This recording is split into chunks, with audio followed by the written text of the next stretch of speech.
সচরাচর আমি কখনো এই সময় ঘুম থেকে উঠি না, কিন্তু আজকে ভাবলাম যেটাকে এক প্রকার বলা হয় হচ্ছে ঢাকা বিশ্ববিদ্যালয়ের কেন্দ্রবিন্দু। আপনি এটাকে প্রাণও বলতে পারেন। কার্জন হলটা দেখলেই কেমন জানি আমার মনে হয় পুরাতন আমাদের রাজা বাদশাদের রাজপ্রাসাদের মতো। এখানে পড়াশোনার চাইতে রাজনীতির চর্চাটা বেশি হয়। চলেন আমাদের আজকের ব্লগ শুরু করি। হ্যালো জনগণ, কি অবস্থা সবার? কেমন আছেন সবাই? আশা করি ভালো আছেন, আমিও ভালো আছি। আমি বিজয় চন্দ্র দেবনাথ চলে এসেছি আপনাদের মাঝে আমার প্রথম এক্সপেরিমেন্টাল ব্লগ নিয়ে। এখন বাজে হচ্ছে সকাল 7:51, 52 হয়েছে এখন, সকাল 7:52। আর আমি একটু বাইরের আশপাশটা ঘুরে দেখতেছিলাম আসলে আবহাওয়াটা কিরকম। মোটামুটি ভালোই আছে, ব্লগ করার জন্য আসলেই উপযুক্ত। সচরাচর আমি কখনো এই সময় ঘুম থেকে উঠি না, কিন্তু আজকে ভাবলাম যে যাই, একটু কার্জনে গিয়ে হচ্ছে নিজের প্রথম ব্লগের যাত্রা শুরু করি। এখন নাস্তা করবো, নাস্তা করা শেষে তারপর আপনাদেরকে নিয়ে যাবো কার্জনে। আমার নাস্তা করা এখন শেষ, এখন আগাচ্ছি কার্জনের দিকে। সচরাচর আমি এই সময় ঘুম থেকে উঠি না, কিন্তু পরে ভাবলাম যাই, আজকে হচ্ছে নিজের প্রথম ব্লগটা কার্জনে গিয়ে করি, নিজের নতুন একটা এক্সপিরিয়েন্স হোক। চলেন আগাই কার্জনের দিকে।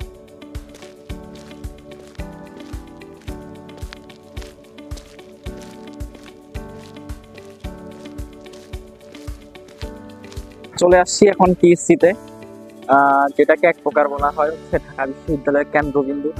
আপনি এটাকে প্রাণও বলতে পারেন। টিএসসি কে আসলে ঢাকা বিশ্ববিদ্যালয়ের প্রাণ বলার কারণটা কি? প্রাণ বলার কারণটা হচ্ছে ক্যাম্পাসটা আসলে ঢাকা বিশ্ববিদ্যালয়ের ক্যাম্পাসটা আসলে ছড়ানো ছিটানো বলতে কিরকম, ধরেন একটা মাঠ, সে মাঠের এক পাশে ধরেন কার্জন হল যেখানে বিজ্ঞান অনুষদের পড়াশোনা হয়, আরেক পাশে ধরেন সামাজিক বিজ্ঞান অনুষদ, মাঠের আরেক কোণে বিজ্ঞান ব্যবসা শিক্ষা ভবন, ধরেন আরেক পাশে হচ্ছে চারুকলা ইনস্টিটিউট।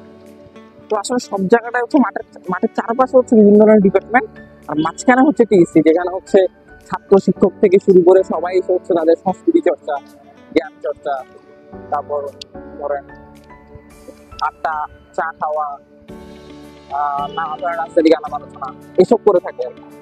অবশেষে টিএসসি থেকে 5 থেকে 10 মিনিট হাঁটার পর চলে আসছি আমাদের গন্তব্যস্থল কার্জন হলে।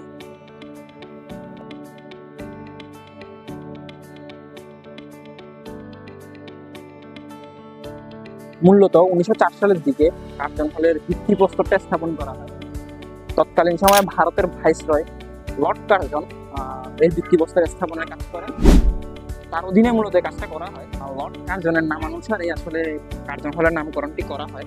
কার্জন হলটি যখন মূলত ভিত্তিপ্রস্তর স্থাপন করা হয় তখন এটাকে টাউন হল হিসাবে উদ্যানের জন্য এই পরিকল্পনা করা হয়েছিল। টাউন হল বলতে কিরকম, যে হচ্ছে বর্তমানে ধরেন হচ্ছে কমিউনিটি সেন্টার গুলো, যেখানে বড় বড় পার্টি হয়, বড় বড় উৎসব অনুষ্ঠানগুলো হয়। তো তখনকার আমলে তো এরকম কিছু ছিল না, তো হচ্ছে বড় বড় ব্যক্তিবর্গরা তাদের হচ্ছে নিজেদের বিভিন্ন ধরনের আচার অনুষ্ঠান পালন করার জন্য এই কার্জন হলের নির্মাণ কাজের পরিকল্পনা করেছিল। তবে 1905 সালে যখন বঙ্গভঙ্গ হয় তখন ঢাকা প্রদেশ আর হচ্ছে ধরেন পূর্ববঙ্গ আর পশ্চিমবঙ্গ যেটা আলাদা হয়ে যায়। তো তখন পূর্ববঙ্গের সকল প্রশাসনিক কাজকর্ম, সকল অর্থনৈতিক কার্যক্রমের হচ্ছে কেন্দ্রবিন্দু ছিল এই কার্জন হল। আবার পরবর্তীতে যখন 1911 সালে বঙ্গভঙ্গ রোধ করা হয় তখন কিছু সময়ের জন্য সেটা ঢাকা কলেজের কার্যক্রম পরিচালনা করা হয় এখানে। এবং পরবর্তীতে 1921 সালে যখন ঢাকা বিশ্ববিদ্যালয় গঠিত হয় তখন বিজ্ঞান অনুষদের সদর দপ্তর হিসাবে এই কার্জন হলকে স্বীকৃতি দেওয়া হয়।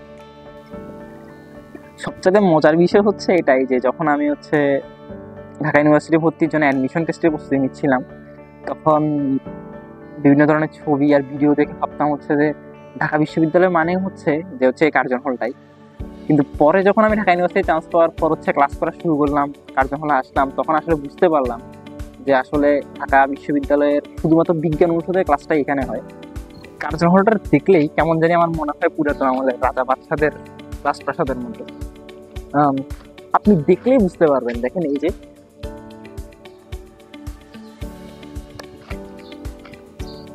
এই কার্জন হলটা মূলত হচ্ছে প্রাচীন ইউরোপীয় আর মুঘল সাম্রাজ্যের স্থাপত্যশৈলী সংমিশ্রণে তৈরি।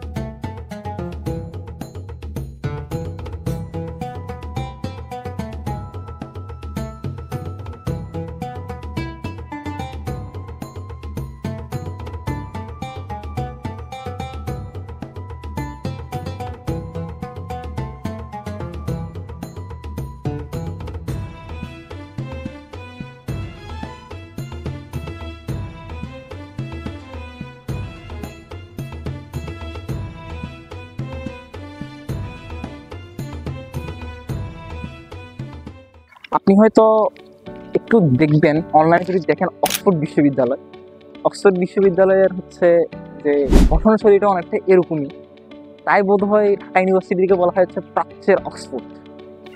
আপনারা অনেকেই যারা প্রথমবার আসবেন তারা হয়তো সামনে থেকে দেখে মনে করতে পারেন যে হচ্ছে কার্জন হলটা সামনে থেকে যেটুকু দেখা যাচ্ছে অতটুকুই, কিন্তু না, আসলে একটু ভিতরে ঢুকলেই দেখতে পাবেন কার্জন হলের বাকি যে অংশটুকু আছে ওইটা ভালোই সুন্দর, খারাপ না। আসতে চেষ্টা করবেন হচ্ছে পিছনের দিকে ঢোকার। পিছনের দিকে ঢুকলে আপনি দেখতে পাবেন আরো বেশ কিছু ডিপার্টমেন্ট দেখতে পারবেন, পাশাপাশি হচ্ছে আপনি দুইটা হলও দেখতে পাবেন ছেলেদের। একটা হচ্ছে ডক্টর মোহাম্মদ শহীদুল্লাহ হল আর একটা হচ্ছে ফজলুল হক মুসলিম হল। তাছাড়া এই দুইটা হলের মাঝ বরাবর আপনি একটা বড় পুরো দেখতে পাবেন, দেখতে খুবই সুন্দর। আমি 100% শিওর যে হচ্ছে আপনারা এই ভিউটা দেখে খুবই খুশি হবেন।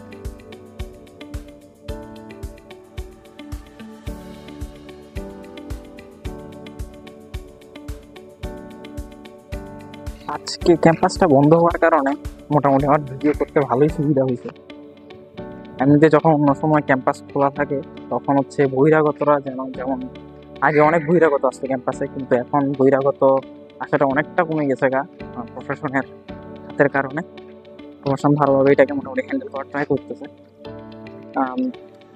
এক কথা আমি বলবো যে হচ্ছে আপনি যদি কার্জন হলে আসেন তাহলে দেখতে হয়তো ভবনগুলো পুরাতন লাগবে, কিন্তু আপনি একটা পুরাতন আমলের রাজা বাচ্চাতে একটা ফিল পাবেন, এটা সত্য।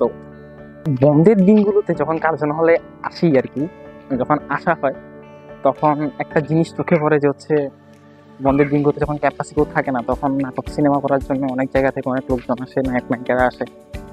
আজকে আমার ভাগ্যটা খুবই ভালো যে হচ্ছে আমি আজকে একদল নাটক যারা করবে তাদের সেই দলকে পাইছি।